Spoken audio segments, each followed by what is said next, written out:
प्रबोधिनी एकादशी, जिसे देवउठनी एकादशी, हरिबोधनी एकादशी या देवोत्थान एकादशी भी कहा जाता है, हिंदू धर्म में एक अत्यंत महत्वपूर्ण व्रत और पर्व है।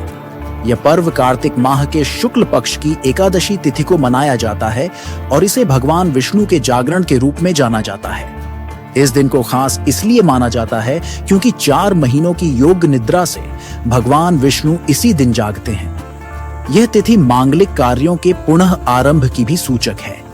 नमस्कार, आइए इस पावन पर्व के बारे में विस्तार से जानें। प्रबोधिनी एकादशी का इतिहास और पौराणिक आधार। प्रबोधिनी एकादशी का उल्लेख पद्म पुराण, स्कंद पुराण और विष्णु पुराण में मिलता है। इन ग्रंथों के अनुसार आषाढ़ शुक्ल एकादशी, जिसे देवशयनी एकादशी या हरिशयनी एकादशी कहा जाता है, इस दिन भगवान विष्णु योग निद्रा में चले जाते हैं और 4 महीनों तक सोते रहते हैं। इस समय अवधि को चतुर्मास कहा जाता है।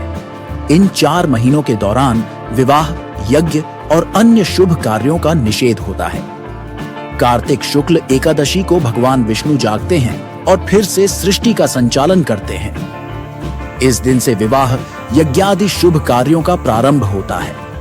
भगवान विष्णु के जागरण के दिन को ही प्रबोधिनी एकादशी के रूप में मनाया जाता है। कार्तिक शुक्ल एकादशी, जिसे प्रबोधिनी एकादशी या हरिबोधनी एकादशी के रूप में जाना जाता है, इसे मोक्ष का दिन भी कहा गया है, जिसमें भगवान विष्णु की कृपा प्राप्त कर भक्त अपने समस्त पापों से मुक्त हो सकते हैं। यह एकादशी हिंदू धार्मिक और सामाजिक जीवन में विशेष महत्व रखती है। प्रबोधिनी एकादशी के साथ तुलसी विवाह का विशेष महत्व है। इस दिन भगवान विष्णु का तुलसी वृंदा के साथ विवाह का आयोजन होता है। तुलसी के पौधे को विशेष रूप से सजाया जाता है और शालिग्राम भगवान के साथ विवाह संपन्न होता है। कई स्थानों पर इस दिन दीपदान की परंपरा भी है। भक्त इस दिन भगवान विष्णु के नाम का कीर्तन और भजन करते हैं। कई स्थानों पर इस दिन जागरण का भी आयोजन होता है। पौराणिक कथा के अनुसार तुलसी देवी ने शालिग्राम भगवान विष्णु का स्वरूप को अपना पति रूप में प्राप्त किया था। इसी कथा के आधार पर तुलसी और शालिग्राम का प्रतीकात्मक विवाह बड़े हर्षोल्लास के साथ मनाया जाता है। यह विवाह हिंदू समाज में वैवाहिक अनुष्ठानों के आरंभ का प्रतीक भी है। धार्मिक महत्व। प्रबोधिनी एकादशी का व्रत अत्यंत पुण्यकारी माना जाता है।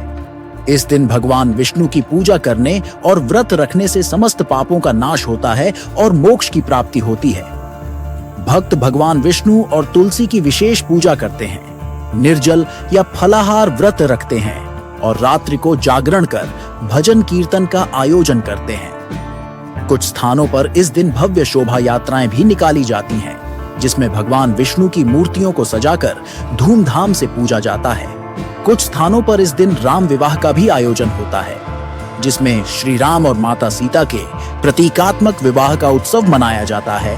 आज के डिजिटल युग में कई मंदिरों और धार्मिक संगठनों द्वारा तुलसी विवाह और भगवान विष्णु के जागरण की ऑनलाइन लाइव स्ट्रीमिंग की जाती है, जिससे दुनिया भर के भक्त इसमें हिस्सा लेते हैं। साथ ही इस दिन विभिन्न धार्मिक संस्थाओं द्वारा शोभा यात्रा, दीपदान और भजन कीर्तन का आयोजन भी किया जाता है। प्रबोधिनी एकादशी का पर्व केवल भगवान विष्णु के जागरण का दिन नहीं है, बल्कि यह सृष्टि के पुनरारंभ और नवजीवन की शुरुआत का भी सूचक है। यह हिंदू धर्म की समृद्ध परंपराओं और विश्वासों का दर्पण है, जिसमें श्रद्धालु भगवान विष्णु की कृपा पाने के लिए व्रत रखते हैं और धर्म के मार्ग पर चलते हैं। अगर आपको ये जानकारी उपयोगी लगी हो तो इसे लाइक करें, शेयर करें और चैनल को सब्सक्राइब करना न भूलें। आगे और भी महत्वपूर्ण धार्मिक जानकारियों के साथ हम आपसे जुड़ते रहेंगे। धन्यवाद।